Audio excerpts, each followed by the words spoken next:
Good morning my dear students. आज की class में हम लोग सीखने वाले हैं, ठीक है। आज की क्लास में हम लोग क्या पढ़ने वाले हैं, केस, ठीक है। इसके पहले हमने आपको कल की क्लास में हमने बताया था जेंडर क्या होते हैं, जेंडर से रिलेटेड जितने भी रूल्स होते हैं हमने सब बता दिया था, ठीक है। आज की क्लास में हम लोग सीखने वाले केस क्या होते हैं, जो नाउन केस होते हैं तो उसको हम लोग जानेंगे केस क्या होते हैं और काइंड ऑफ केस, ठीक है। जितने काइंड होते हैं केस के उसको हम क्या करेंगे आज की क्लास में सीखने वाले हैं, ठीक है। तो देखिए केस क्या होता है। ये जो आपकी क्लास है केस की, या हम कह सकते हैं इंग्लिश ग्रामर की जो क्लास है, क्लास नंबर आपका 28 है, या डे 28 कह सकते हैं, या क्लास नंबर 28 है, ठीक है। तो आज की क्लास में हम लोग केस सीखेंगे। केस मीन्स कारक भी होता है और केस मीन्स क्या होता है, एक जो हम लोग केस कर देते हैं किसी के ऊपर, वो भी हमारा क्या होता है, केस। तो यहाँ पे हम लोग कारक पढ़ने वाले जो नाउन से रिलेटेड है, ठीक है। नाउन्स में हमने बताया था कि नाउन्स में चार ब्रांच को, चार चीजों पढ़ेंगे हम लोग, ठीक है। नाउन हम लोग पढ़ लिए थे, हमने नंबर पढ़ा, जेंडर पढ़ा, अब हम क्या पढ़ने वाले हैं, केस पढ़ने वाले हैं। तो जब हम केस पूरा डिटेल अच्छे से पढ़ लेंगे हम लोग, उसके बाद हम लोग क्या करेंगे, एक्सरसाइज करेंगे। नाउन की अलग से एक्सरसाइज किया जाएगा लेवल पे 1, लेवल 1, लेवल 2, लेवल 3, इस तरीके से हम लोग क्या करेंगे, एक्सरसाइज करेंगे, ठीक है।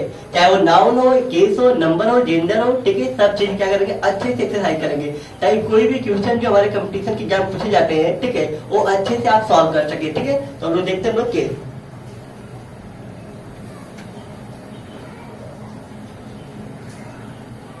देखिए केस क्या होता है, केस होता क्या है। तो जो नाउन केस है हमारे, केस मीन्स होता क्या है, कारक। केस मीन्स होता क्या है, कारक। तो आप केस देख सकते हैं, किसी नाउन के उस रूप को कहते हैं, ठीक है। जो केस होता है किसी नाउन के उस रूप, उसे नहीं होगा, उस रूप को कहते हैं जिससे उसका संबंध किसी वाक्य की दूसरे शब्दों से प्रकट होता है। नाउन का संबंध वर्ब या प्रीपोजिशन आदि से प्रकट होता है या आदि से होता है। तो कहने के मतलब जो केस होते हैं, केस में क्या होता है कि एक नाउन का संबंध किसी दूसरे नाउन से बताया जाता है। तो किसी नाउन के उस रूप को कहते हैं जिससे उसका संबंध किसी वाक्य के दूसरे शब्दों से, ठीक है। कहने का मतलब कि जो केस होते हैं, केस में हम क्या करते हैं, एक जो वाक्य होता है, वर्ड होता है, ठीक है, हम कह सकते हैं उसका संबंध वाक्य के दूसरे शब्दों के साथ क्या करते हैं, प्रकट करते हैं, ठीक है। नाउन का संबंध वर्ब या प्रीपोजिशन आदि से होता है। तो जो नाउन होंगे उसका संबंध किससे होगा, वर्ब या प्रीपोजिशन से होगा, उसे हम क्या बोलते हैं, केस कहते हैं, ठीक है। देखिए अच्छे से एक बार केस देख लीजिए। केस में आपको क्या डाउट है या क्या चीजें समझ में नहीं आ रही। केस हमने क्या बताया कि किसी नाउन के उस रूप को कहते हैं जिससे उसका संबंध, मतलब उसका संबंध उसी वाक्य में, ठीक है, किसी दूसरे शब्द के साथ क्या करेंगे, हम प्रकट करेंगे या बताएंगे, ठीक है। नाउन का संबंध वर्ब या प्रीपोजिशन आदि से हो सकता है। जो नाउन होंगे उनका संबंध वर्ब या प्रीपोजिशन आदि से हो सकता है, उसे हम क्या बोलेंगे, केस। आप पढ़ेंगे कारक, ठीक है, इसे हम क्या बोलते हैं, कारक भी कहते हैं।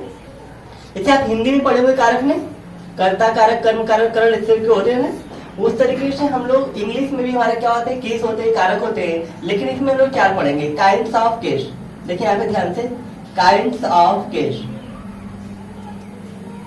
काइंड्स ऑफ केस कौन कौन से हमारे क्या होते हैं, कारक होते हैं। तो पहला हमारा क्या होता है, नॉमिनेटिव केस, इसी को हम क्या बोलते हैं, सब्जेक्टिव केस कह सकते हैं। पहला जो हमारा केस होता है हमारा क्या होता है, नॉमिनेटिव केस, इसी को हम क्या बोलेंगे, सब्जेक्टिव केस कहते हैं। हिंदी में से क्या बोलते हैं, कर्ता कारक, या हम कह सकते हैं उद्देश्य कारक भी कह सकते हैं, या इसको कर्ता कारक भी कह सकते हैं, ठीक है। दूसरा हमारा क्या होता है, ऑब्जेक्टिव केस, या इसी को हम क्या कह सकते हैं, एक्यूसेटिव केस कह सकते हैं, कर्म कारक। दूसरा जो हमारा उसको क्या बोलते हैं, कर्म कारक या ऑब्जेक्टिव केस कहते हैं। तीसरा जो हमारा होता है उसे हम क्या बोलते हैं, पॉजिटिव या जीनेटिक केस कहते हैं। क्या बोलते हैं, जीनेटिक केस। पॉजिटिव केस में हम क्या करते हैं, संबंध बताते हैं। जो पॉजिटिव केस होता है ये किसी भी दूसरे नाम के साथ क्या करेगा, संबंध बताएगा, संबंध कारक होता है। चौथा जो हम लोग पढ़ने वाले, चौथा हमारा क्या होता है, ओकेटिव केस। 4th नंबर पे जो हमारा केस होता है उसे हम क्या बोलते हैं, ओकेटिव केस कहते हैं, ठीक है। आप देख सकते हैं 4th नंबर हमारा क्या है, ओकेटिव केस। तो पहला हमारा क्या होता है, सब्जेक्टिव या नॉमिनेटिव केस। सेकेंड नंबर जो हमारा होता है उसे हम बोलते हैं ऑब्जेक्टिव केस या एक्यूसेटिव केस। 3rd नंबर पे उसको हम पॉजिटिव केस या जेनेटिव केस कह सकते हैं। जो हमारा 4th नंबर पे है उसे हम क्या बोलते हैं, ओकेटिव केस। इस तरीके से 4 केस होते हैं और इन्हीं 4 केसों के बारे में हम क्या करेंगे, अच्छे से अध्ययन करेंगे, पढ़ेंगे कि सब्जेक्टिव केस या नॉमिनेटिव केस क्या होता है, ठीक है। ऑब्जेक्टिव केस या एक्यूसेटिव केस क्या होता है। जो हमारा 4th है, पॉजिटिव केस या जेनेटिव केस क्या होते हैं, ठीक है। और जो हमारा फोर्थ नंबर पे हमारा ओकेटिव केस, इसे हम क्या बोलते हैं, इसके हम बोल सकते हैं एड्रेस ऑफ नाउन भी कह सकते हैं, इसको क्या बोल सकते हैं, एड्रेस ऑफ नाउन। ठीक, तो फर्स्ट हम लोग पढ़ने वाले हैं, फर्स्ट आप देखेंगे नॉमिनेटिव। ठीक है, उसके पहले नॉमिनेटिव पढ़ने से पहले आप टेबल देख लीजिए। ठीक है, जो हमारे केस के टेबल है, इस केस के टेबल को आप अच्छे से एक बार देख लीजिए तो आपको ज्यादा समझ में आएगा।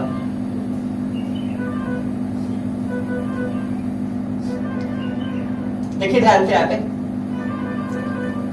ये आपका पीडीएफ थोड़ा सा बड़ा हो गया है ना। चलिए देखिए यहाँ पे सब्जेक्टिव, जो आप subjective case, objective case, positive case पढ़ते हैं, ठीक है, उसमें क्या होता है, आई हमारा क्या होता है, सब्जेक्टिव केस होता है, मी हमारा क्या ऑब्जेक्टिव केस है, आई हमारा क्या है सब्जेक्टिव केस और बी को हम क्या बोलते हैं, ऑब्जेक्टिव केस कहते हैं। ऐसे पॉजिटिव में दो होते हैं, एक हमारा पॉजिटिव एडजेक्टिव होता है, एक पॉजिटिव प्रोनाउन होता है। इधर जितने भी लिखे हुए माई है, आवर है, योर है, आपका हिज है, हर, ठीक है, और डियर होते हैं, इट्स होता है, ये हमारे क्या होते हैं, पॉजिटिव होते हैं, सब हमारे क्या पॉजिटिव एडजेक्टिव है।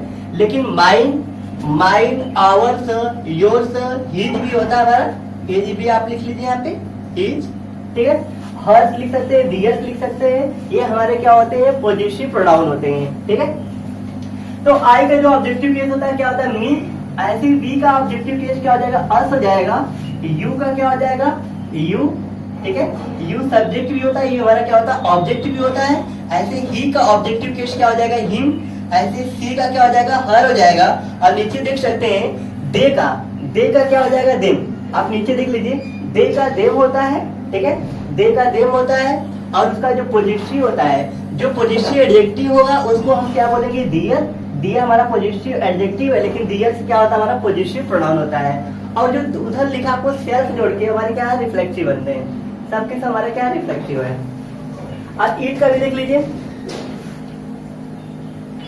थोड़ा सा जो आपका पीडीएफ है वो क्या हो गया, बड़ा हो गया है, ठीक है, जिसकी वजह से आपको थोड़ी सी दिक्कत होगी देखने में। लेकिन आप नीचे देख सकते हैं, देखिए यहाँ पे आप नीचे यहाँ से देख सकते हैं। रुकिए एक मिनट,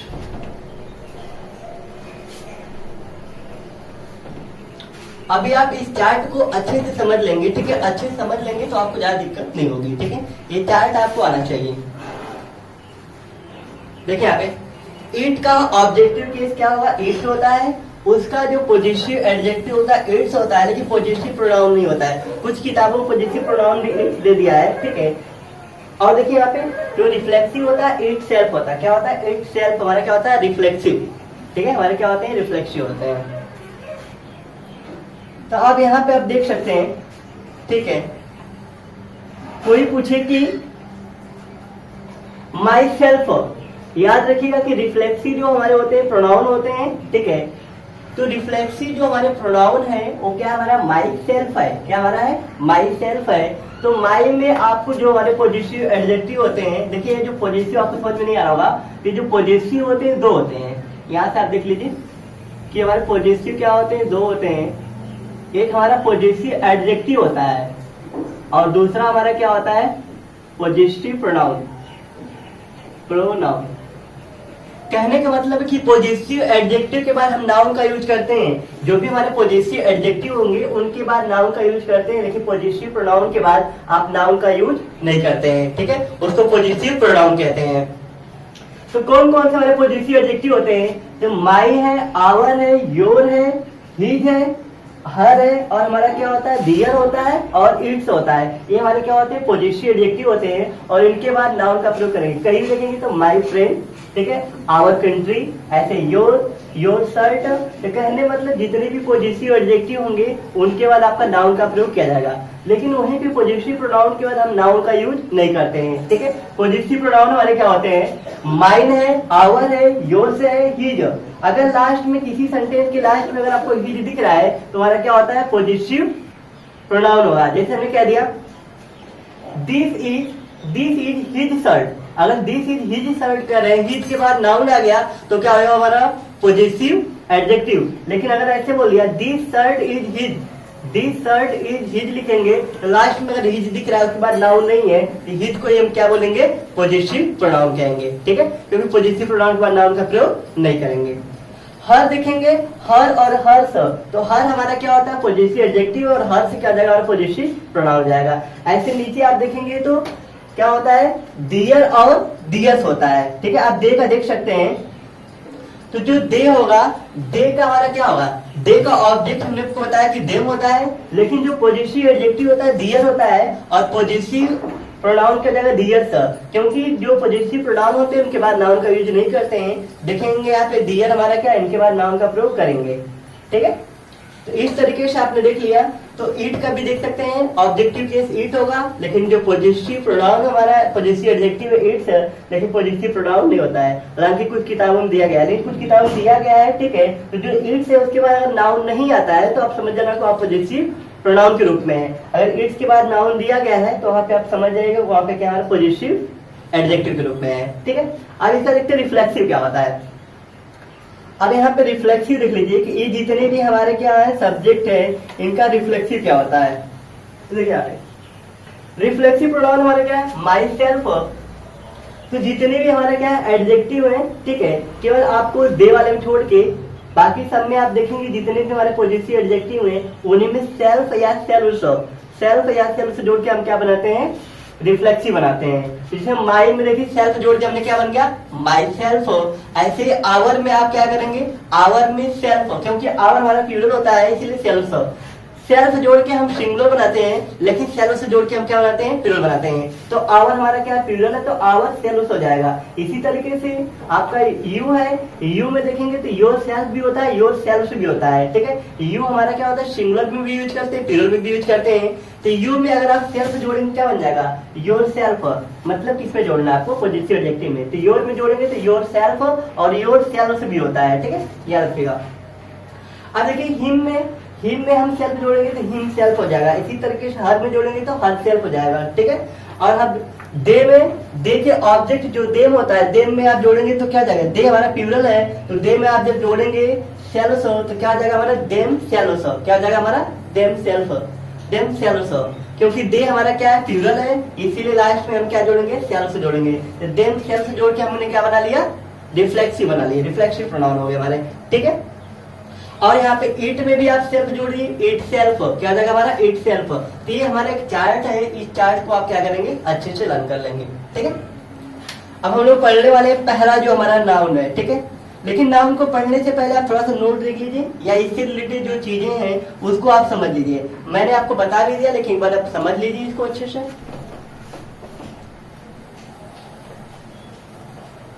आज की टाइपिंग में जो वर्ड है, ठीक है, इसका जो साइज कह सकते हैं साइज थोड़ा सा बड़ा हो गया, ठीक है। कैपिटल में थोड़ा ध्यान नहीं दिया तो बहुत बड़ा हो गया, ठीक है। इसको आप थोड़ा सा ध्यान देंगे। तो हमने आपको बताया था जितने भी पॉजिटिव एडजेक्टिव होंगे, पॉजिटिव एडजेक्टिव के बाद नाउन का प्रयोग क्या आता है। तो कौन कौन से हमारे पॉजिटिव एडजेक्टिव होते हैं। पॉजिटिव एडजेक्टिव आप देख सकते हैं माई है, आवर है, योर है, हिज है, हर है, इट्स है, दियर है। ये सब हमारे क्या होते हैं पॉजिटिव एडजेक्टिव होते हैं। और इन पॉजिटिव एडजेक्टिव के बाद हम क्या करते हैं नाउन का प्रयोग करते हैं। मैंने नीचे एग्जांपल भी दिया है ताकि आपको कोई भी डाउट ना हो, ठीक है, कोई भी दिक्कत ना हो। तो आप देख सकते हैं कि हमने क्या बताया आपको कि पॉजिटिव एडजेक्टिव के बाद नाउन का प्रयोग किया था, लेकिन वहीं पे पॉजिटिव प्रोनाउन होंगे, पॉजिटिव प्रोनाउन के बाद आप नाउन का यूज नहीं करेंगे, ठीक है। यहाँ पे आप देख सकते हैं कि हमारे क्या है पॉजिटिव प्रोनाउन। नोट नंबर 2 देखिए यहाँ पे, ये हमारे क्या है पॉजिटिव प्रोनाउन। तो पॉजिटिव प्रोनाउन जितने भी होंगे उनके बाद नाउन का प्रयोग नहीं करेंगे। तो पॉजिटिव प्रोनाउन कौन कौन होते हैं माइन है, आवर से, योर से, हिज है, हर से, दियर से के बाद नाउन का प्रयोग नहीं किया जाता है। इनके बाद पॉजिटिव प्रोनाउन के बाद नाउन का प्रयोग नहीं करेंगे और पॉजिटिव एडजेक्टिव होगा तो नाउन का प्रयोग किया जाएगा, ठीक है। अब क्या करना, माई था वहां पे, यहाँ पे माइन हो गया, वहां पे आवर था, इसमें यस जोड़ देंगे, आवर से जाएगा। योर है, पॉजिटिव एडजेक्टिव में योर होता है, इसमें योर से जाएगा। हिज दोनों में होता है, ठीक है। अगर हिज के बाद नाउन दिखेगा पॉजिटिव एडजेक्टिव है, हिज के बाद नाउन नहीं दिख रहा है तो पॉजिटिव प्रोनाउन जाएगा। ऐसे ही हर होता है, पॉजिटिव एडजेक्टिव हर होता है लेकिन पॉजिटिव प्रोनाउन हर्ष होता है। डियर हमारा क्या पॉजिटिव एडजेक्टिव है लेकिन डियर देखिए एस जुड़ गया है तो क्या हो जाएगा पॉजिटिव प्रोनाउन हो जाएगा। तो पॉजिटिव प्रोनाउन अगर कहीं भी सेंटेंस में आपको दिख रहे तो उनके बाद नाउन का प्रयोग नहीं करेंगे। आप यहाँ पे सेंटेंस देख सकते हैं, जो हमारे सेंटेंस है इन सेंटेंस को आप देख सकते हैं कि कैसे हम सेंटेंस के माध्यम से इस चीज को हम अच्छे से समझ सकते हैं। तो पहला देखिए यहाँ पे, पहला जो दूसरा हमारा एग्जाम्पल है आप देख सकते हैं, दिस इज माई बुक, लिखा क्या गया है, दिस इज माई बुक। जैसे ही देखेंगे दिस इज माई बुक लिखा गया तो माई हमारा क्या होता है, चलिए बताइए, माई हमारा क्या है, माई हमारा पॉजिटिव एडजेक्टिव है। तो मैंने आपको क्या बताया कि पॉजिटिव एडजेक्टिव के बाद नाउन का प्रयोग किया जाएगा। तो यहाँ पे आप देखेंगे तो माई हमारा क्या भैया, पॉजिटिव, POSSESSIV, ये हमारा पॉजिटिव एडजेक्टिव है। तो जैसे ही आपको पॉजिटिव एडजेक्टिव दिखेगा तो आप उसके बाद नाउन का प्रयोग करेंगे। तो बुक यहाँ हमारा क्या आ जाएगा, नाउन। नाउन मैंने आपको नहीं बताया ना कि पॉजिटिव एडजेक्टिव के बाद नाउन करेंगे, नाउन का प्रयोग करेंगे। तो this is my book, clear हो गया। लेकिन अगर वहीं पे पॉजिटिव प्रोनाउन होता है तो उसके बाद नाउन का प्रयोग नहीं करेंगे। नीचे लिखा है यहाँ पे, इसी सेंटेंस को हमने इस तरीके से लिखा है, this book is mine, this book is mine. तो माइन यहाँ पे हमारा क्या है, पॉजिटिव प्रोनाउन है। पॉजिटिव प्रोनाउन के बाद हम नाउन का प्रयोग नहीं किए हैं। आप देख सकते हैं कि माइन के बाद कोई भी नाउन नहीं आया है। तो जो यहाँ पे माइन आपको दिख रहा है, ये हमारा माइन क्या है, पॉजिटिव। आप इसको देख सकते हैं, पॉजिटिव हमारा क्या है, प्रोनाउन है।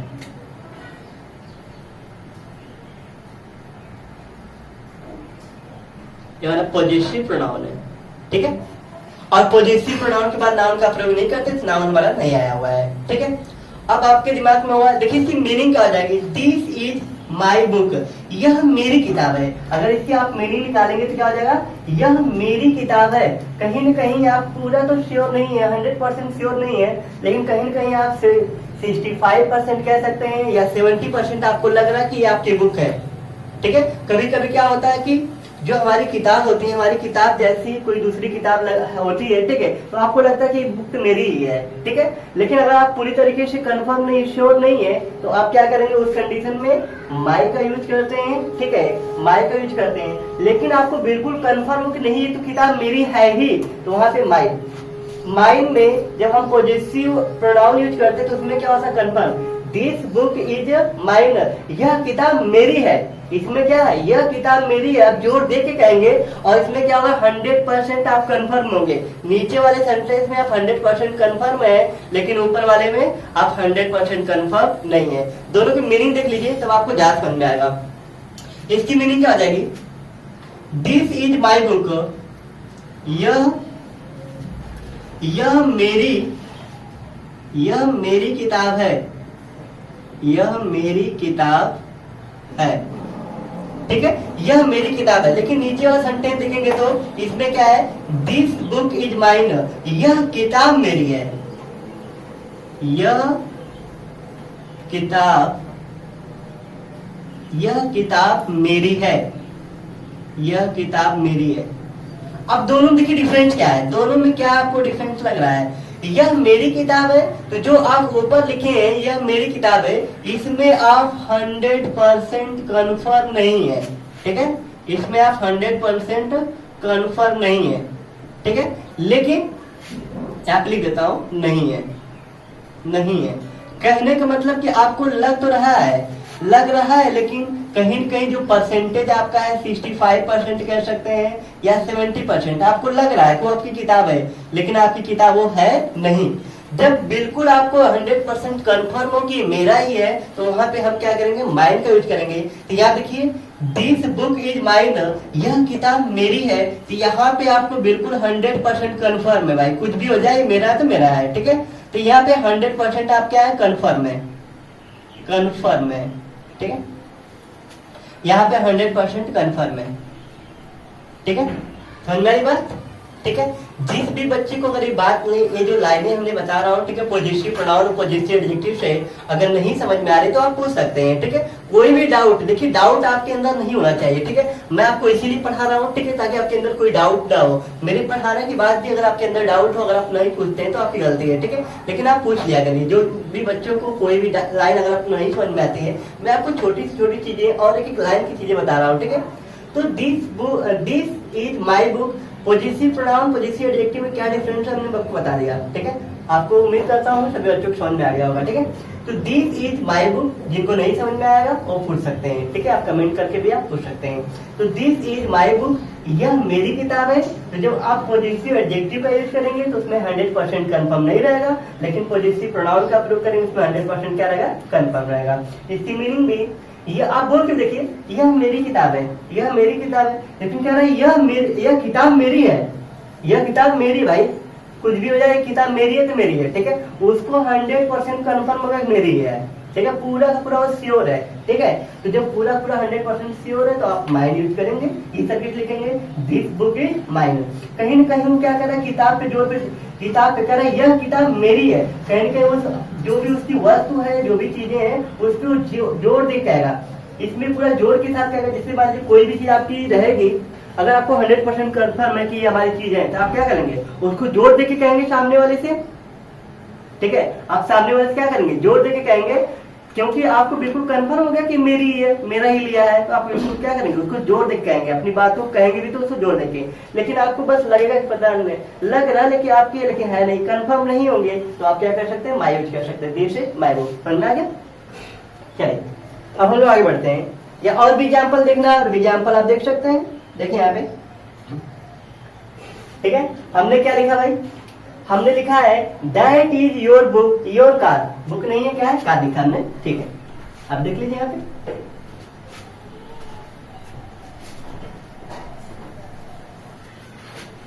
देखिए जो भी चीजें, जो भी लाइनें आपको नहीं समझ में आएंगी, ठीक है, आप बिल्कुल कमेंट करके पूछ लिया करिए, ठीक है। अब यहाँ पे क्या है, दैट इज योर कार, यह तुम्हारी कार है, ये तुम्हारी कार है, तो यहाँ पे हमारा योर क्या हो जाएगा, पॉजिटिव, ये हमारा क्या पॉजिटिव एडजेक्टिव है, लेकिन हमने उसी बात को ऐसे ले लिया, दैट कार इज योर्स, तो यहाँ पे योर्स हमारा क्या हो जाएगा, पॉजिटिव प्रोनाउन हो जाएगा, ठीक है, पॉजिटिव प्रोनाउन, क्योंकि पॉजिटिव प्रोनाउन के बाद नाउन का प्रयोग नहीं करते हैं। और एग्जाम्पल आप देख सकते हैं, your brother is rich but mine is poor, कह रहा तुम्हारा भाई धनी है, बट माइन इज पुअर, लेकिन मेरा, माइन मीन्स क्या होता है भाई, चाहे माइन लिखिए चाहे माइन लिखिए, दोनों की मीनिंग क्या होती है, मेरा, मेरी, मेरे। तो यहाँ पे कह रहा है योर ब्रदर इज रिच, तुम्हारा भाई क्या है, धनी है, तो जैसे योर के बाद आपको नाउन दिखेगा तो योर हमारा क्या हो गया, पॉजिटिव एडजेक्टिव, योर हमारा क्या पॉजिटिव एडजेक्टिव। लेकिन आगे आप देख सकते हैं, your brother is rich but mine is poor, तो क्या माइन के बाद नाउन प्रयोग किया गया है, नहीं, तो देखेंगे यहाँ पे माइन हमारा क्या है, माइन यहाँ पे अगर आप देख रहे होंगे तो माइन हमारा क्या है, पॉजिटिव प्रोनाउन है, और पॉजिटिव प्रोनाउन के बाद नाउन का प्रयोग नहीं करते हैं। पॉजिटिव प्रोनाउन को आप एक सब्जेक्ट के रूप में यूज कर सकते हैं, ठीक है, या सेंटेंस के लास्ट में यूज कर सकते हैं, लेकिन इनके बाद हम नाउन का यूज नहीं कर सकते हैं। माइन इज पुअर, ठीक है, तो माइन के बाद आपकी हेल्पिंग वर्ब आ गई है, ठीक है, तो हम इसकी मीनिंग क्या हो जाएगा, योर ब्रदर इज रिच, तुम्हारा भाई धनी है, लेकिन मेरा भाई क्या है, गरीब है, मेरा भाई गरीब है, देख रहे हैं, ठीक है। तो यहाँ पे माइन के बाद हमारा कोई नाउन का यूज नहीं किया गया, नाउन का यूज होता भी नहीं है, तो माइन हमारा क्या हो जाएगा, पॉजिटिव प्रोनाउन है। और योर के बाद तुरंत देखेंगे तो योर के बाद ब्रदर है, तो योर हमारा क्या हो जाएगा वहाँ पे, पॉजिटिव एडजेक्टिव। योर्स ब्रदर नहीं लिख सकते हैं, योर्स ब्रदर इसलिए नहीं लिख सकते क्योंकि योर्स जैसे इसमें एस लगाएंगे, जैसे ही आप एस लगाएंगे क्या बन जाएगा, हमारा पॉजिटिव प्रोनाउन बन जाएगा, और पॉजिटिव प्रोनाउन के बाद आप जानते हैं कि नाउन का प्रयोग नहीं करते हैं, तो उस कंडीशन में ब्रदर आप नहीं यूज कर सकते हैं, ठीक है, समझ में आ गया। चल, तो हमने आपके लिए कई एग्जाम्पल दिए ताकि आपको कोई भी दिक्कत ना हो। अब देखिए मैंने आपके लिए एक छोटी सी प्यारी सी बात हमने लिख दिया है ताकि आपको आने वाले समय में, ठीक है, जैसे कहने मतलब कि आगे चल के दिक्कत ना हो, आने वाले समय कहने मतलब कि आगे चल के दिक्कत ना हो। मान लीजिए मैंने आज पढ़ा है, आप कल भूल गए, ठीक है, तो आप क्या कर सकते हैं, वीडियो से या हमारा पीडीएफ से आप क्या कर सकते हैं, उसको रिकॉल कर सकते हैं, ठीक है। तो हमने नोट में देखिए आपके लिए वो बात लिख दिया है, अब ये बात आपको कहीं मिलेगी नहीं, लेकिन मैंने लिख दिया है, यदि कोई वस्तु 100% आपकी हो, ये बात बिल्कुल कंफर्म हो, ठीक है, कह रहा है यदि कोई वस्तु 100% आपकी हो, ये बात बिल्कुल कंफर्म हो, तो माइन का प्रयोग करेंगे। तो क्या करेंगे भाई, माइन कहने का मतलब कि जितने भी हमारे पॉजिटिव प्रोनाउन होंगे उनका प्रयोग करेंगे, ठीक है। यदि 100% या पूरी तरह से कंफर्म नहीं हो तो माई का प्रयोग करते हैं, तब क्या लगाएंगे आप, माई कहने का मतलब कि जितने भी हमारे पॉजिटिव एडजेक्टिव होते हैं उनका यूज करते हैं। हमने यहाँ पे केवल माई और माई से रिलेटेड सेंटेंस दिया था, इसलिए हमने यहाँ पे लिखा है, ये मत सोचिए केवल माइन और माई का प्रयोग करते हैं, जितने पॉजिटिव प्रोनाउन होते हैं, जितने पॉजिटिव एडजेक्टिव होते हैं, इस सेंस में हम लोग यूज करते हैं, ठीक है। चलिए अब हम लोग पढ़ने वाले हैं पहला फर्स्ट हम लोग पढ़ने वाले हैं नॉमिनेटिव केस, जिसका दूसरा नाम हमारा क्या होता है, इसी का दूसरा नाम हमारा क्या है, सब्जेक्टिव केस। तो नॉमिनेटिव केस को ही हम क्या बोलते हैं, सब्जेक्टिव केस कहते हैं। इसकी हिंदी क्या होती है, कर्ता कारक। कर्ता कहने का मतलब जैसा कि नाम से ही आपको स्पष्ट है कि कर्ता कारक या नॉमिनेटिव केस या सब्जेक्टिव केस कहने मतलब कि किसी चीज को काम करने वाला, डूअर कह सकते हैं, काम करने वाला।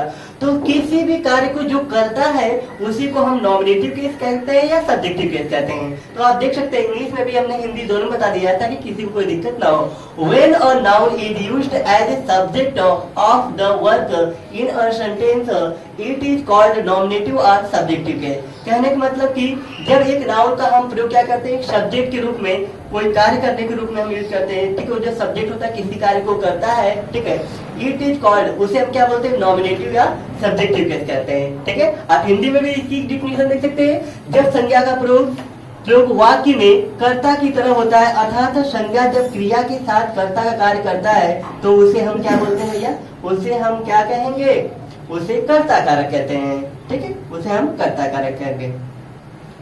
तो देखिए अगर आपको नहीं समझ में आ रहा है कि कर्ता कारक या सब्जेक्टिव केस क्या होता है तो बस इतना याद रखिएगा कि किसी भी सेंटेंस में जो काम को करने वाला होगा, जो किसी कार्य को करने वाला होगा, उसी को हम क्या बोलते हैं, सब्जेक्टिव केस या नॉमिनेटिव केस। अभी मैं आपको इसकी पहचान करना भी सिखा दूंगा, ठीक है। एग्जाम्पल से बिल्कुल अच्छे से आप क्या कर सकते हैं, समझ सकते हैं और बिल्कुल आपको कभी भी कोई दिक्कत नहीं होगा, ठीक है। अब यहाँ पे देखिए पहचान कि कैसे आप नॉमिनेटिव केस या सब्जेक्टिव केस की पहचान कर सकते हैं। थोड़ा सा वर्ड है बड़े बड़े हो गए हैं, ठीक है, जिसकी वजह से क्या हुआ कि आपको थोड़ी सी दिक्कत हो रही होगी, ठीक है, वरना काफी लेटर हमारे एक साथ हो जाते हैं। चलिए कोई बात नहीं है, थोड़ा देखना ही पड़ेगा, क्लास स्टार्ट हो गई, देखना ही पड़ेगा। देखिए यहाँ पे अगर आपको पता करना कि नॉमिनेटिव केस क्या है या सब्जेक्टिव केस क्या है, नॉमिनेटिव केस का दूसरा नाम हमारा क्या होता है, सब्जेक्टिव केस, तो कुछ नहीं करना है, वर्ब से जो भी सेंटेंस में वर्ब होगी, वर्ब से कौन या किसने का प्रश्न, ठीक है, वर्ब से कौन या किसने का प्रश्न करने पर, ठीक है, लगाकर प्रश्न करने पर जो उत्तर प्राप्त होता है उसे हम क्या बोलते हैं, नॉमिनेटिव केस होता है। उसे हम क्या बोलते हैं भैया, नॉमिनेटिव केस कहते हैं। जो भी वर्ब होगी उस वर्ब से आपको क्या करना है, बस प्रश्न करना है, कौन या किसने लगा के प्रश्न करना है, कौन या किसने लगा के जैसे ही प्रश्न करेंगे आपको क्या मिल जाएगा, वो नॉमिनेटिव केस मिल जाएगा। आप एग्जाम्पल में देख सकते हैं, हमने प्रश्न करके दिखाया है ताकि आपको बिल्कुल डाउट रहे नहीं रहा, ठीक है। पहला जो हमारा सेंटेंस है, the bird is flying in the sky, इसमें आपको बताना कि नॉमिनेटिव केस क्या होता है, ठीक है। इस सेंटेंस में आपको बताना कि नॉमिनेटिव केस या सब्जेक्टिव केस क्या है। तो आप कैसे बताएंगे, हमने तरीका बताया कि सेंटेंस पे जो भी वर्ब होगी, वर्ब क्या होता है भैया, इट इज एन एक्शन। अपने बॉडी से जितनी भी चीजें हम करते हैं सबके सब क्या होता है, वर्ब होता है, ठीक है। इतनी बात हमको पता है कि अपनी बॉडी से जो भी चीजें आप करोगे सबके सब क्या होता है, वर्ब। इसमें बर्ड क्या कर क्या रही है, bird, the bird is fly in the sky, जो बर्ड है, पक्षी है, आकाश में उड़ता है। भाई बात तो सही बिल्कुल कि जो बर्ड है आकाश में उड़ता है, तो आप कहेंगे कैसे पता करेंगे, तो फ्लाई मीन्स क्या होता है, उड़ना, फ्लाई मीन्स क्या हुआ, उड़ना। तो हु से कौन या किसने आके प्रश्न करेंगे, हु फ्लाई, कौन उड़ता है, प्रश्न करिए आप, फ्लाई मतलब क्या होता है, उड़ना है, तो हु फ्लाई, कौन उड़ता है भैया, तो आपको आंसर मिलेगा बर्ड उड़ता है। तो बर्ड हमारा क्या हो जाएगा, नॉमिनेटिव केस या सब्जेक्टिव केस। उड़ने वाला काम कौन कर रहा है, बर्ड, बर्ड के बारे में तो बात हो रही है, पक्षी के बारे में तो बात हो रही है, तो पक्षी हमारा क्या हो जाएगा, नॉमिनेटिव केस। यहाँ पे द बर्ड जो हमारा है इसको हम नॉमिनेटिव केस कहेंगे या सब्जेक्टिव केस कहेंगे। बस सेंटेंस में जो भी वर्ब होगी उस वर्ब से कौन या किसने का प्रश्न करेंगे, कौन या किसने का प्रश्न करने पे आपको क्या मिल जाएगा, तुरंत आपको नॉमिनेटिव केस या सब्जेक्टिव केस कह सकते हैं, मिल जाएगा, ठीक है। चलिए एग्जाम्पल नंबर 2 में देखिए, पहला तो हमने प्रश्न करके देख लिया, दूसरे में आप देख सकते हैं हमने जानबूझ के लिखा है आपके, ठीक है, ये चीजें चाहे तो मैं नहीं लिखता, लेकिन मैंने आपके लिए लिखा ताकि कोई आपको डाउट ना हो, ठीक है। आप देखिए यहाँ पे क्या लिखा है, राम राइट्स एन एसे, ठीक है, राम एक ऐसे निबंध लिखता है, राम एक निबंध लिखता है, तो आप लिखेंगे हु राइट्स, कौन लिखता है, हु राइट्स, कौन लिखता है, तो आपको आंसर मिलेगा राम। तो राम हमारा क्या आ जाएगा भैया, सब्जेक्टिव केस या इसको नॉमिनेटिव केस बोलेंगे। कोई डाउट है, डाउट होना भी नहीं चाहिए, ठीक है, मैं आपको डाउट बिल्कुल क्लियर कर दूंगा, ठीक है। अब देखिए हमने दो चीजें आपको बता दिया, प्रश्न करके बता दिया। नेक्स्ट एग्जाम्पल में क्या बना है, Shyam reads a book, Shyam reads a book, तो आप लिखेंगे हु रीड्स, कौन पढ़ता है, Shyam reads a book, who reads, कौन पढ़ता है। जैसे वर्ब से आप हु लगा के प्रश्न करेंगे आपको मिल जाएगा, तो आपको आंसर मिल गया कि श्याम, श्याम पढ़ता है। क्या कौन पढ़ता है भैया, श्याम पढ़ता है। गोविंद किल्ड अ स्नेक, तो लिखेंगे हु किल्ड, कौन मारता है, ठीक है, कौन मारता है। Govind killed a snake, Govind ने एक सांप को मारा, ठीक है, या ऐसे भी कह सकते हैं गोविंद ने एक सांप को मार दिया, ठीक है, गोविंद ने एक सांप को मार दिया। तो किसने मारा भैया, किसने मारा, तो आपको आंसर क्या मिल गया, गोविंद। तो गोविंद हमारा क्या हो जाएगा, नॉमिनेटिव केस या सब्जेक्टिव केस। कोई डाउट, नहीं डाउट, अच्छी बात है। तो चीजें समझ में आ रही बात, बहुत अच्छा। चलिए, जिन भी बच्चों को नहीं समझ में आएगा पूछ सकते हैं, ठीक है, आप लोग पूछ लिया करिए, ठीक है, क्योंकि हम पढ़ाई इसलिए रहे कि आपके अंदर कोई डाउट नहीं होना चाहिए। अगर आपको मेरे पढ़ाने के बाद भी कोई डाउट है तो इसका मतलब कहीं न कहीं आप लोग पूछ नहीं रहे हैं। चलिए, ऑब्जेक्टिव केस क्या होता है भैया, ऑब्जेक्टिव केस क्या होता है, जो ऑब्जेक्टिव केस होते हैं ये आप देखेंगे तो वर्ब के बाद आपको दिखने वाले हैं, ठीक है। कह रहा when noun is used an object of the verb in a sentence it is called objective case. कह रहा है when noun is used an object, जब एक नाउन का प्रयोग हम एक ऑब्जेक्ट के रूप में करते हैं किसी भी सेंटेंस में, आप देखेंगे कि जब एक नाउन होता है एक ऑब्जेक्ट के रूप में यूज करते हैं, the verb is in a sentence it is called, तो उस जो सेंटेंस की जो वर्ब है, वर्ब से आपको बिल्कुल पता चल जाएगा कि वो क्या हमारा ऑब्जेक्ट है। तो कह रहा है कि the verb in a sentence it is called objective case. जो क्रिया पर किसी काम का प्रभाव पड़े, ठीक है, जो क्रिया पर किसी काम का प्रभाव पड़े वह ऑब्जेक्टिव केस कहा जाता है, अर्थात वह उस वर्ब का ऑब्जेक्ट होता है। चलिए, अगर ऑब्जेक्ट आपको कम समझ में आएगा तो एग्जाम्पल से आपको ज्यादा समझ में आ जाएगा, ठीक है। एग्जाम्पल से देखेंगे तो आपको बिल्कुल बेहतरीन तरीके से और बिल्कुल आसानी से समझ में आ जाएगा। ठीक है, यहाँ पे पहचान कि कैसे आप ऑब्जेक्टिव केस की पहचान कर सकते हैं। तो क्या करना भैया, वाक्य में क्रिया के पहले, ध्यान रखिए, वाक्य में क्रिया के पहले किसे, किससे, किसके, किसकी, किसकी या किसको या whom लिख सकते हैं, whom या क्या, what, आप कह सकते हैं whom या what। what मतलब क्या होता है, whom में सब कई मीनिंग होती है, ठीक है, किसे, किससे, किसके, किसकी, किसको।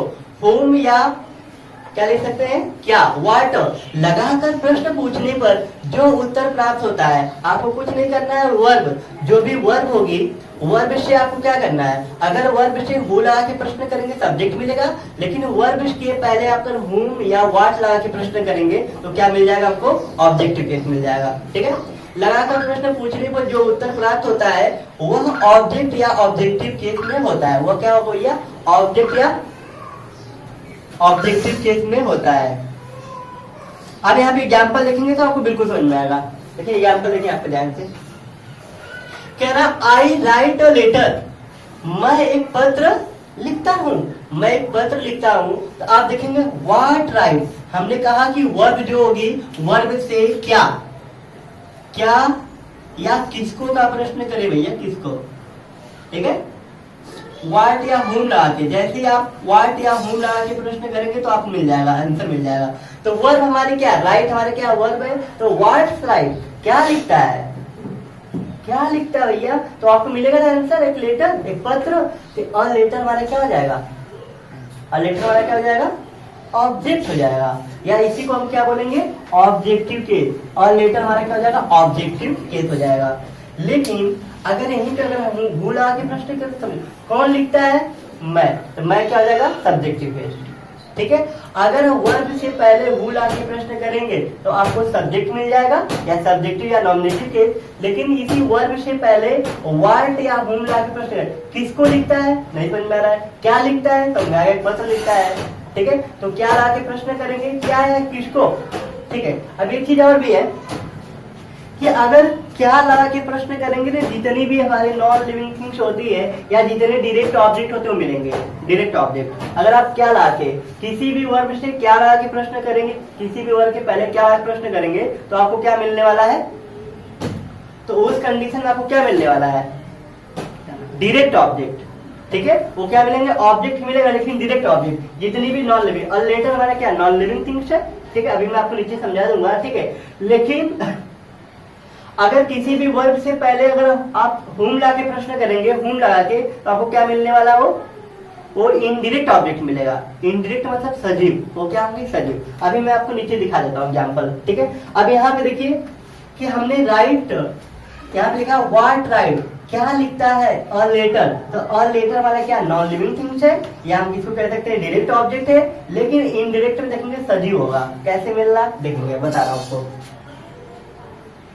जैसे यहाँ पे देखिए, यहाँ पे एग्जाम्पल हमारा क्या है, हमने लिखा कि ही हेल्प्ड अनन्या।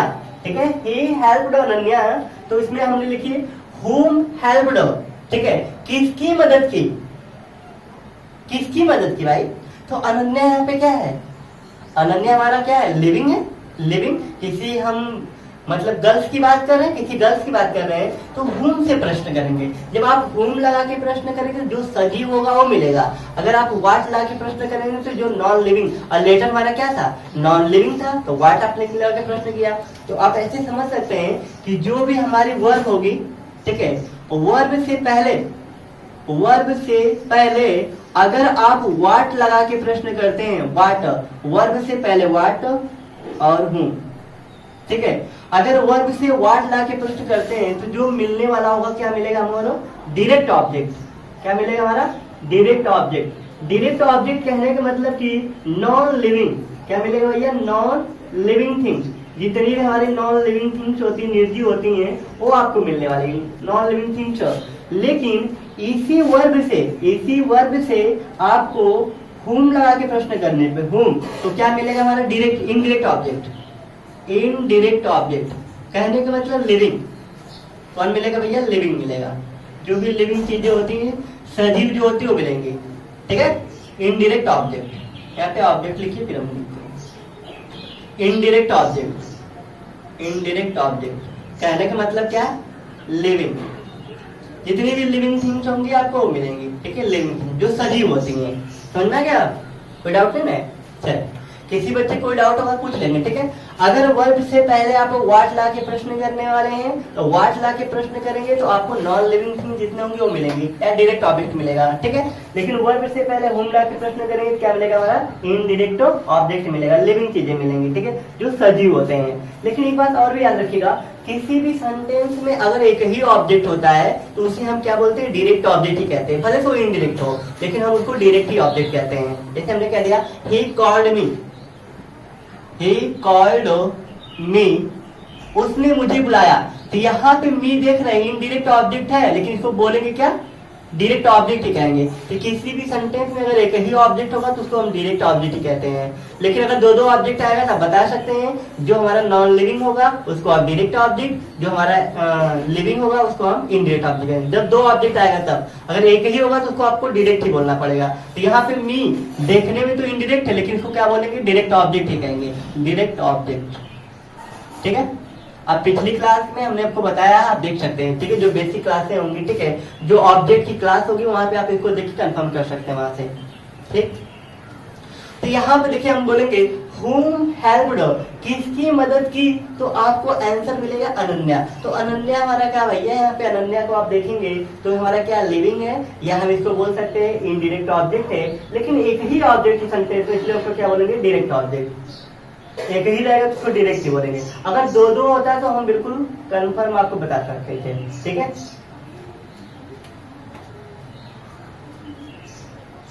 जैसे हमने कह दिया he called me और टैक्सी फॉर मी, तो हम कह सकते हैं he called me और टैक्सी फॉर, नहीं, he called और टैक्सी फॉर मी, उसने एक टैक्सी बुलाई, किसके लिए, मेरे लिए। तो वहां पे देखिए मी भी आ गया हमारा और टैक्सी भी आ गया। तो टैक्सी हमारा क्या हो जाएगा, टैक्सी हमारा क्या है, नॉन लिविंग थिंग है, नॉन लिविंग है तो डायरेक्ट ऑब्जेक्ट जाएगा। और जो हमने कह दिया कि फॉर मी, तो मी हमारा क्या हो जाएगा, और लिविंग है तो इनडायरेक्ट ऑब्जेक्ट जाएगा। जब सेंटेंस में दो ऑब्जेक्ट होंगे तो ये बता सकते हैं कि कौन उसमें हमारा डायरेक्ट है, कौन इनडायरेक्ट है। अगर एक ही होगा तो आपको डायरेक्ट ही बोलना पड़ेगा।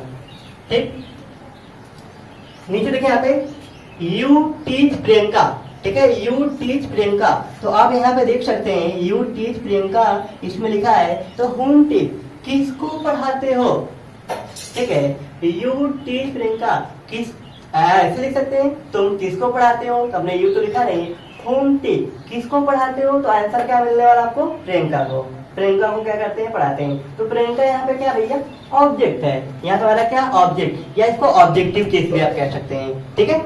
लेकिन अगर यही पे रहता हु टीच कौन पढ़ाता है, बताइए कौन पढ़ाता है, हु टीच कौन पढ़ाता है, तो आंसर मिलने वाला है कि यू तुम पढ़ाते हो। ये हमारा क्या जाएगा, सब्जेक्टिव या नॉमिनेटिव केस।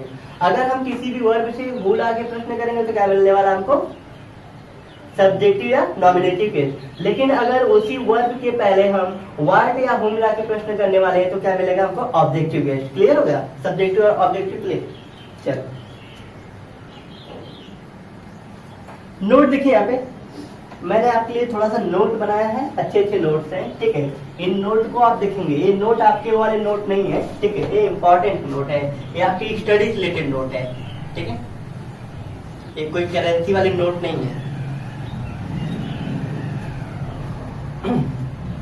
तो अब हम यहाँ पे देख सकते हैं कि जो नोट में हमने आपके नोट इसलिए लिखा है कि ताकि कोई भी चीज आपके अंदर डाउट ना हो, ठीक है। देखो वहाँ पे नाउन लिखना है, लेकिन हिंदी में नाउन हो गया, ठीक है, लेकिन वो नाउन है, NOUN नाउन है, ठीक है। तो नोट में क्या है, वाक्य में जिस नाउन के पहले, यहाँ पे जिस होना चाहिए, ठीक है, ऐसे लिख लीजिएगा जिस, ठीक है, ये मिस्टेक हो गया है, चलिए।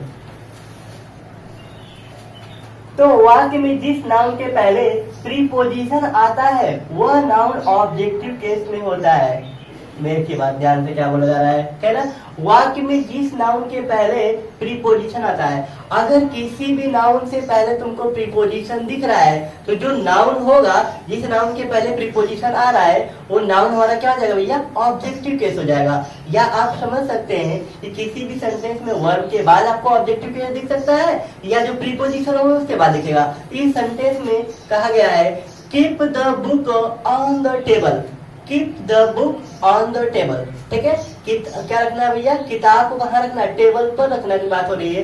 Keep the table on, keep the book on the table. जैसे देखेंगे आप, ऑन हमारा क्या भैया, प्रीपोजिशन है। तो कह रहा भैया कि वाक्य में जिस नाउन के पहले प्रीपोजिशन आता है वह नाउन ऑब्जेक्टिव केस होता है। तो द टेबल से पहले आना रहा है, तो यहाँ पे द टेबल हमारा क्या हो जाएगा, ऑब्जेक्टिव केस। द टेबल हमारा क्या हो जाएगा, ऑब्जेक्टिव केस, ठीक है। तो जो इतने भी हमारे प्रीपोजिशन होते हैं, प्रीपोजिशन, ठीक है, अगर नाउन से पहले आ रहा है तो वो नाउन हमारा क्या हो जाएगा, ऑब्जेक्टिव केस। नीचे वाला एग्जांपल देख लीजिए आप, live for from the tree, ठीक है। जो पत्तियां हैं वो पेड़ से गिरती हैं, पेड़ से क्या होता है भैया, गिरती हैं। तो live for from the tree, तो यहाँ पे देखेंगे फ्रॉम हमारा क्या है, ये फ्रॉम आपको दिख रहा है जो, वो हमारा क्या है, एक तरीके से फ्रॉम हमारा प्रीपोजिशन है। तो प्रीपोजिशन के पहले देखेंगे, ठीक है। अभी द ट्री हमारा क्या है, द ट्री से पहले प्रीपोजिशन आया है, तो द ट्री हमारा क्या नाउन है, तो ये हमारा नाउन ही क्या हो जाएगा, ऑब्जेक्टिव केस, ठीक है। अगर आपको प्रीपोजिशन के बाद दिखे रहे हैं, जो भी नाउन दिखेगा वही हमारा क्या हो जाएगा, ऑब्जेक्टिव केस। क्लियर हो गया, ठीक, अच्छी बात है।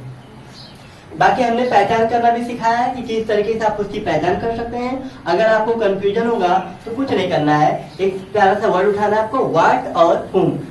व्हाट और हुम से वर्ब से पहले क्या करेंगे, व्हाट और हुम ला के प्रश्न करेंगे, आपको मिल जाएगा, जो भी हमारा ऑब्जेक्टिव केस होगा मिल जाएगा। आगे बढ़े, आगे हमारा क्या है भैया, पॉजिटिव केस। हम लोग क्या पढ़ने वाले, पॉजिटिव केस। अभी पॉजिटिव केस क्या होता है भैया, पॉजिटिव केस में क्या होता है, अधिकार कारक कह सकते हैं, या हम कह सकते हैं संबंध कारक, अधिकार भी कह सकते हैं, संबंध भी कह सकते हैं, ठीक है। देखिए तो जो हमारे पॉजिटिव केस होते हैं, पॉजिटिव केस कहने मतलब संबंध कारक, एक संबंध बताते हैं। जैसे हमने बोल दिया राम काऊ, इसका मतलब क्या है, राम की गाय है, ठीक है। हमने लिख दिया भैया कि जैसे हमने बोल दिया कि राम्स स्कूल, या किसी और तरह ले लीजिए, ठीक है, गर्ल्स हॉस्टल, गर्ल्स हॉस्टल। तो जैसे हमने गर्ल्स के बाद अपॉस्ट्रोफी लगाया, हॉस्टल लिख दिया, तो इसका मतलब कि लड़कियों क्या है, छात्रावास है, ठीक है, हाँ छात्रावास बोलते हैं, ठीक है। तो यह जो पॉजिटिव केस होता है, एक नाउन का किसी दूसरे नाउन के साथ क्या करता है, संबंध बताता है, रिलेशन बताता है। When a noun established its relation to another noun, it is expressed by apostrophe, s या s के बाद apostrophe दिख रहे हैं।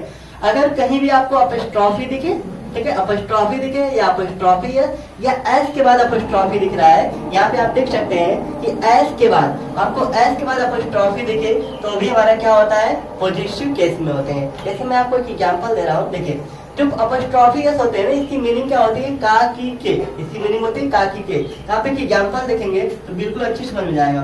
जैसे हमने लिख दिया, यहाँ पे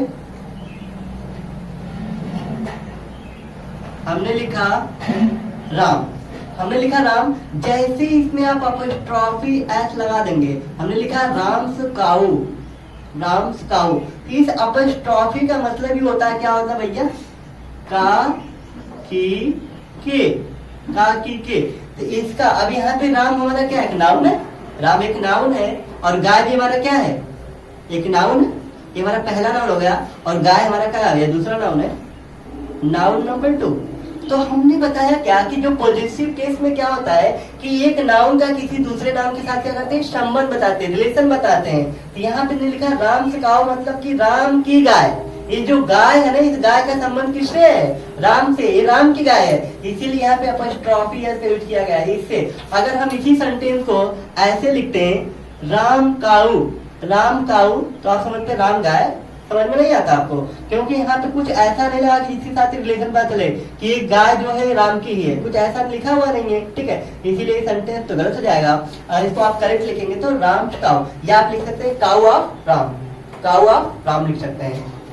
ऐसे नहीं राम ऑफ काऊ, नहीं, राम ऐसे लिखेंगे, काऊ ऑफ राम लिख सकते हैं। ऑफ की स्ट्रक्चर में भी यूज कर सकते हैं, लेकिन हमको अपॉस्ट्रोफी में पढ़ना है, क्योंकि पॉजिटिव केस में अपॉस्ट्रोफी या एस के बाद अपॉस्ट्रोफी दिखता है, तो उसी को हमको अध्ययन करना है कि पॉजिटिव केस क्या होता है। पॉजिटिव केस एक नाउन का किसी दूसरे नाउन के साथ क्या होता है, संबंध बताते हैं, रिलेशन बताते हैं। तो आपको समझना, ठीक है। तो हमने लिखा राम से काऊ, तो यहाँ पे इसका मतलब कि राम की गाय। ये अपॉस्ट्रोफी एस क्या करता है भैया, संबंध बताता है, इसकी मीनिंग क्या होती है, काकी के। और भी आप देख सकते हैं, जैसे मैंने लिख दिया MAN, मैन लिख दिया, ठीक है, मैन। तो अब हमने लिख दिया मैन, तो यहाँ पे अपॉस्ट्रोफी एस आप लगा दिए, तो हमने लिख दिया मैन। सो क्या लिख सकते हैं भैया, मैन सैलून लिख लीजिए, ठीक है, या मैन आप लिख लीजिए ऑफिस, ठीक है। ये जो ऑफिस है आदमियों के ऑफिस है, OFFIC, ठीक है, मैन्स ऑफिस, इसका मतलब कि आदमी का ऑफिस। ये जो ऑफिस है यहाँ पे आदमी लोग ही वर्क करते हैं, आदमी का ऑफिस है। तीन आदमियों के साथ, आदमी के साथ क्या भैया, आदमी का ऑफिस है, ठीक है, या मैन ऑफिस भी लिख सकते हैं, लेकिन छोड़िए, यहाँ पे मैन लिखिए, समझिए आदमी का ऑफिस है भैया, आदमी का है, तो यहाँ पे अपॉस्ट्रोफी एस, ठीक है। आप इसके साथ क्या है, एक नाउन है, विनाउन है, ठीक है। और भी देख सकते हैं, जैसे हमने लिख दिया। अब पहले से देखिए यहाँ पे बॉय, ये बॉय नहीं है, बॉयज है, ये क्या लिखे, लड़के लिखे हैं, लड़के। तो पहले से अगर यस लगा हुआ तो केवल अपॉस्ट्रोफी लगाना, पहले से यस लगा होगा तो केवल अपॉस्ट्रोफी लगाएगा। तो यहाँ पे आप अपॉस्ट्रोफी लगा दिए, या अपॉस्ट्रोफी वहाँ पे लिखा हुआ है, ठीक है। अगर ये चीज नहीं समझ में आ रहा तो कोई बात नहीं है, किसी भी नाउन के बाद आपको अपॉस्ट्रोफी लगा है तभी उसकी मीनिंग क्या होती है, काकी हो जाएगी। तो बॉयज हमने कह दिया स्कूल, बॉयज स्कूल, इसका मतलब कि लड़कों का स्कूल है, इसमें लड़के अलाउड नहीं है, केवल लड़के पढ़ते हैं। तो बॉयज स्कूल, अब एक लड़का का तो होगा नहीं स्कूल, लड़कों का होगा, इसलिए मैं बॉयज प्लूरल। अगर कोई भी नाउन पहले से प्लूरल हो, उसके लास्ट में एस हो, पहले से प्लूरल हो, तो केवल अपॉस्ट्रोफी लगाते हैं। तो यहाँ पे बॉयज स्कूल का मतलब लड़कों का स्कूल, समझ में आ रहा है। इस तरीके से हम लोग क्या करते हैं, अपॉस्ट्रोफी, अपॉस्ट्रोफी यस। अगर ये यस अपॉस्ट्रोफी नहीं समझ में आया तो कोई बात नहीं है, आप इनको ध्यान दीजिए कि अगर किसी भी सेंटेंस में अगर कोई पहले से प्लूरल का अपॉस्ट्रोफी लगाएंगे या अपॉस्ट्रोफी यस से भी आप बना सकते हैं। जैसे कोई मान लीजिए कि जैसे हमने कह दिया GIRL, ठीक है। अब एक लड़की का हॉस्टल तो होगा नहीं, तो इसको आप ऐसे लिखेगा गर्ल्स हॉस्टल, गर्ल्स हॉस्टल मतलब लड़कियों का छात्रावास। क्या बोलेंगे? लड़कियों का छात्रावास, जहाँ पे लड़कियां रहती हैं, अध्ययन करती हैं, पढ़ती हैं, ठीक है। तो गर्ल्स हॉस्टल, गर्ल्स हॉस्टल। तो यहाँ पे आप देख सकते हैं कि पहले से यस था, पिरोल था, तो केवल अपॉस्ट्रोफी लगाएंगे। इस तरीके से एक नाउन का संबंध दूसरे नाउन के साथ बताएंगे, वो हमारे क्या होते हैं? Positive case. पॉजिटिव केस में क्या होता है? एक नाउन का संबंध दूसरे नाउन के साथ बताते हैं। समझ में आ गया? चलिए, नहीं समझ में आया तभी एग्जाम्पल आपको, अच्छा एग्जाम्पल नहीं लिखा था मैंने, नहीं एग्जाम्पल तो होंगे कहीं कहीं, हाँ एग्जाम्पल तो होंगे, ऐसा तो नहीं एग्जाम्पल। चलिए, तो एक 3 हमारे होते हैं, ठीक है। एक चीज तो मैंने अपना बना दिया है, ठीक है, इस चीज को, ठीक है, क्योंकि यस के बाद अपॉस्ट्रोफी दिख रहा है तो भी हमारा क्या होगा? पॉजिटिव केस में होता है, ठीक है। बाकी ये दोनों आपको हर जगह दिखने वाले हैं, ये मैंने अपना बना दिया इस तरीके से, यस के बाद अपॉस्ट्रोफी दिखे तभी। वैसे आप इसी तरीके यूज करेंगे, अपॉस्ट्रोफी या अपॉस्ट्रोफी यस यूज करिएगा। इसकी कहाँ कहाँ यूज होते हैं मैं आपको वही बताऊंगा, ठीक है। देखिए यहाँ पे तेरा जब कोई संज्ञा दूसरे संज्ञा पर अधिकार, या जैसे हमने लिखा था राम से गाओ, मतलब कहीं न कहीं राम का इस गाय पर अधिकार है कि नहीं? जब राम की है तो राम की गाय, तो भैया राम का पूरा अधिकार है, 100% अधिकार, उसको ले जाए, चाहे उसको बेच दे, चाहे जो भी करे, ठीक है। तो जब कोई संज्ञा दूसरे संज्ञा पर अधिकार या अपना संबंध स्थापित करता है तो उसे हम क्या बोलते हैं? Positive case. उसे ही हम पॉजिटिव केस कहा जाता है, ठीक है। उसी को हम क्या बोलते हैं? पॉजिटिव केस कहते हैं, ठीक है। लेकिन अगर आपको पॉजिटिव केस भी पता करना है, उसकी भी पहचान के लिए देखिए मैंने लिख दिया है, मतलब कि नॉमिनेटिव केस हो, चाहे ऑब्जेक्टिव केस हो, चाहे पॉजिटिव केस हो, हर चीज की आप पहचान कर सकते हैं। हर चीज की पहचान आप क्या कर सकते हैं? कर सकते हैं। तो हमने पहचान में लिख दिया है ताकि आपको नहीं समझ में आया तो आप पहचान से क्या करें? देख सकें। देखिए हमने पहचान क्या लिखा है? जब वर्ब के अंत में, जब वर्ब के अंत में हम हुज, यहाँ पे हुज है, ध्यान रखिएगा, वहां पे हुज था, हुन था, वाट था, यहाँ पे हुज है। जब वर्ब के अंत में हम हुज किसको या किसकी लगाकर प्रश्न किया जाए तो उत्तर में आने वाला शब्द पॉजिटिव केस में होता है, और नाउन के अंत में अपॉस्ट्रोफी, अपॉस्ट्रोफी या अपॉस्ट्रोफी यस लगाया जाता है।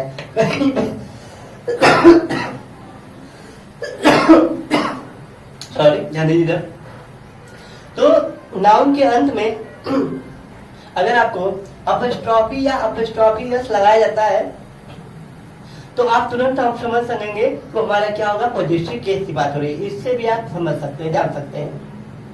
देखिए अगर आपको पहचान करना है तो जब वर्ब के अंत में हम हुज किसको या किसकी लगाकर प्रश्न किया जाए तो उत्तर में आने वाला जो शब्द होगा वो पॉजिटिव केस में होता है, और नाउन के अंत में अपॉस्ट्रोफी या अपॉस्ट्रोफी यस लगाया जाता है। आप यहाँ पे देख सकते हैं यहाँ पर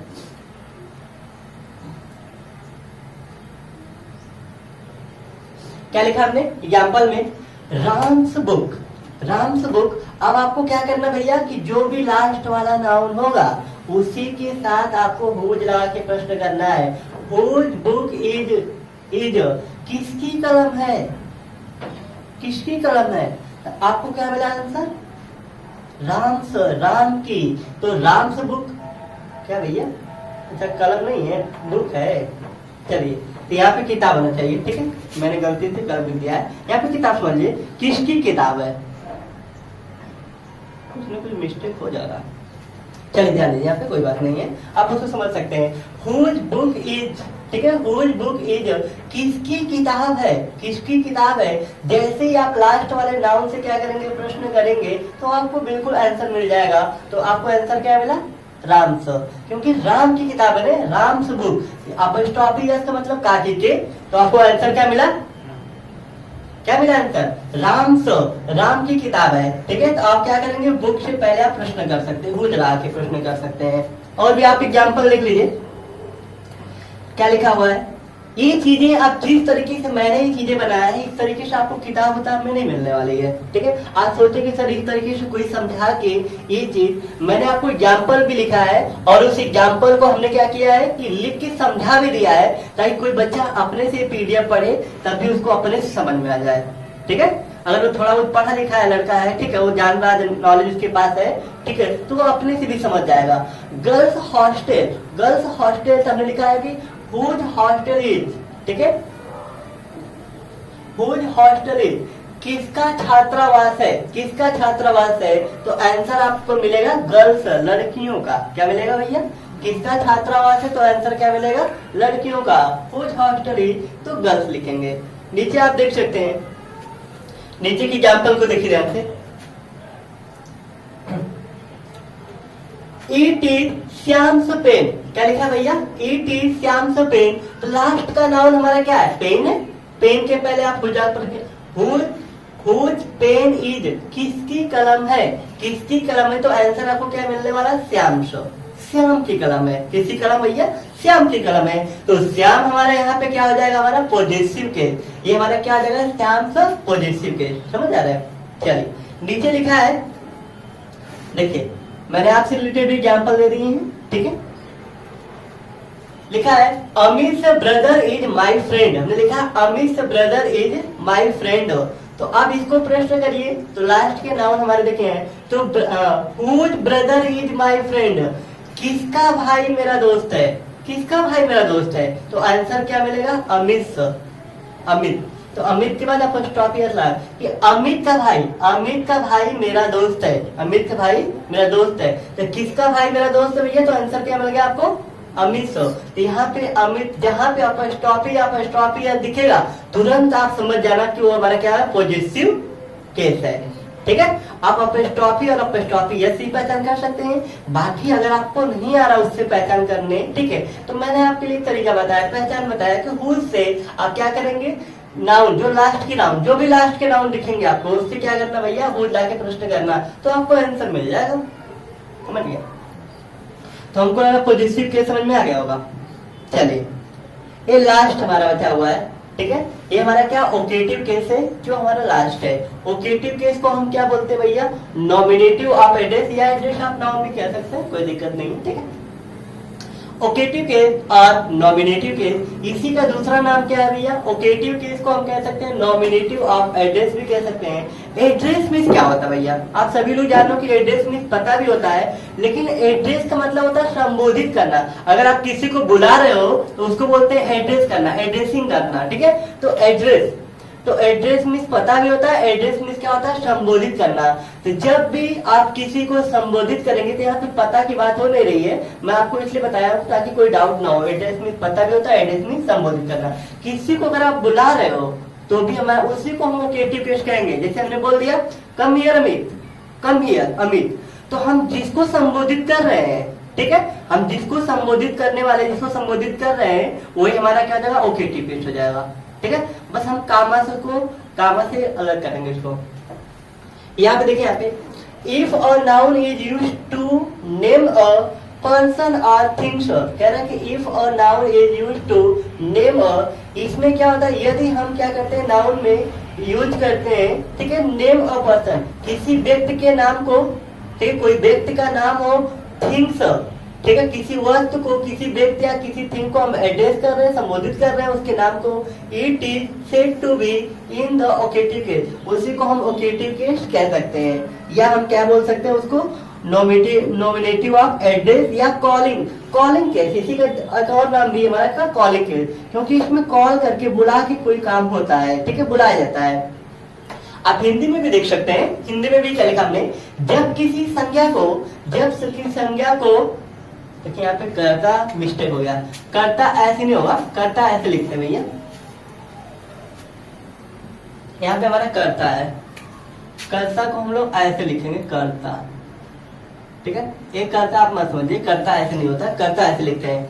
जब किसी संज्ञा को कर्ता के रूप में संकेत करते हुए या उसे पुकारा जाए, उसे ओकेटिव केस या संबोधन कारक कहते हैं। उसे हम क्या बोलते हैं, संबोधन कारक, या उसे ओकेटिव केस कहते हैं। जब हम किसी को क्या करेंगे, बुलाएंगे, तो जब किसी संज्ञा को कर्ता के रूप में संकेत करते हुए या उसे पुकारा जाए, तो उसे हम क्या बोलते हैं, ओकेटिव केस या संबोधन कारक। जैसे हमने कहा sit down, sit down Ramesh, sit down, तो हम उसी को संबोधित करके बोल रहे हैं, उसी को बोल रहे हैं, किसी और को नहीं कह रहे हैं, सिट डाउन। तो जिसको हम संबोधित करेंगे वही हमारा क्या हो जाएगा, ओकेटिव केस हो जाएगा, ठीक है। आइए हम एग्जाम्पल देख के बताते हैं कि कैसे आप एग्जाम्पल से भी आप समझ सकते हैं। देखिए हमने पहचान भी लिख दिया है, ठीक है, पहचान भी आप कर सकते हैं। पहचान मैंने आपको सभी में लिखा है ताकि आपको कोई डाउट ना हो, ठीक है, ताकि आप एक बार पीडीएफ को अपने से भी पढ़े, पीडीएफ लेके तो भी आपको क्लियर हो जाएगा।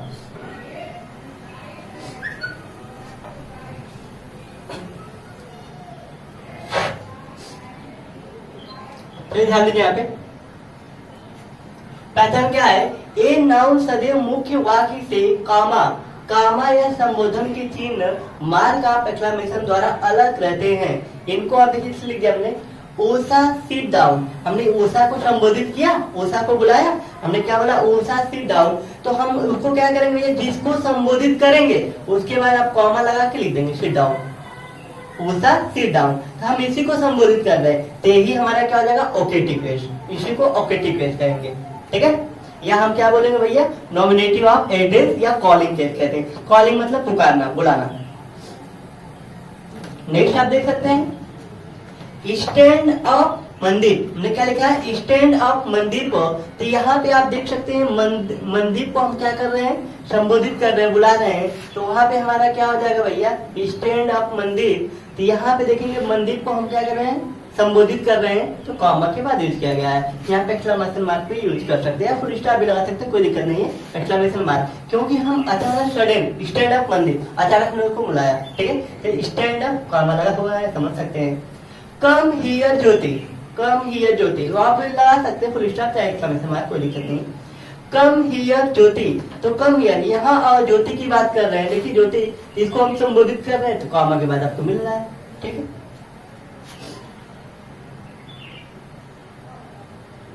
नेक्स्ट हमारा क्या है, आर यू गोइंग ब्रदर, कह रहा आर यू गोइंग ब्रदर, क्या तुम जा रहे हो भाई, भाई को संबोधित कर रहा, भाई को बोल रहा भैया क्या तुम जा रहे हो भाई, तो भाई को संबोधित कर रहा है, तो देखिए ब्रदर, तो यहाँ पे देखिए जिसको संबोधित किया जा रहा है वहां पे लगा हुआ है, कॉमा लगा हुआ है, तो कॉमा से भी हम ओकेटिव केस की पहचान कर सकते हैं, ठीक है। तो कल की क्लास में लोग जानेंगे रूल्स ऑफ पॉजिटिव केस, जो पॉजिटिव केस के जितने रूल्स होते हैं, ठीक है, कहाँ कहाँ पे अपॉस्ट्रोफी या अपॉस्ट्रोफी का यूज करते हैं, कल की क्लास में लोग जानेंगे, ठीक है। तो आज की क्लास आप लोग क्या करेंगे, अच्छे से पढ़ेंगे, ठीक है, आज की क्लास आप सभी बच्चे अच्छे से देखेंगे, और किसी भी बच्चे को कोई भी डाउट होगा, कहीं भी कोई भी डाउट हो रहा है तो बिल्कुल वो पूछ सकता है, ठीक है। और आपको अगर क्लास हमारी अच्छी लगती है, ठीक है, तो आप वीडियो क्या करें, और भी बच्चों को आप शेयर कर दिया करें, ठीक है, ताकि और भी बच्चे क्या कर सकते हैं, देख सके, ठीक है, उनको भी लाभ हो सके, ठीक है। तो कोई भी चीज, अगर कोई भी डाउट होता है, कोई भी चीज अगर आपको नहीं समझ में आती है तो बिल्कुल आप कमेंट करके पूछा करें, ठीक है, और अपना फीडबैक जरूर दिया करें, ठीक है, आपको क्लास हमारी कैसे लगती है, ठीक है। तो आज के लिए इतना ही, बाकी हम लोग कल की क्लास में देखते हैं rules of positive case, positive case से रिलेटेड जितने भी रूल्स होंगे उसको हम लोग कल की क्लास में पढ़ेंगे, ठीक है। आज की क्लास में इतना ही, बाकी आप लोग स्वस्थ रहे, मस्त रहे, जहाँ भी रहे, ठीक है।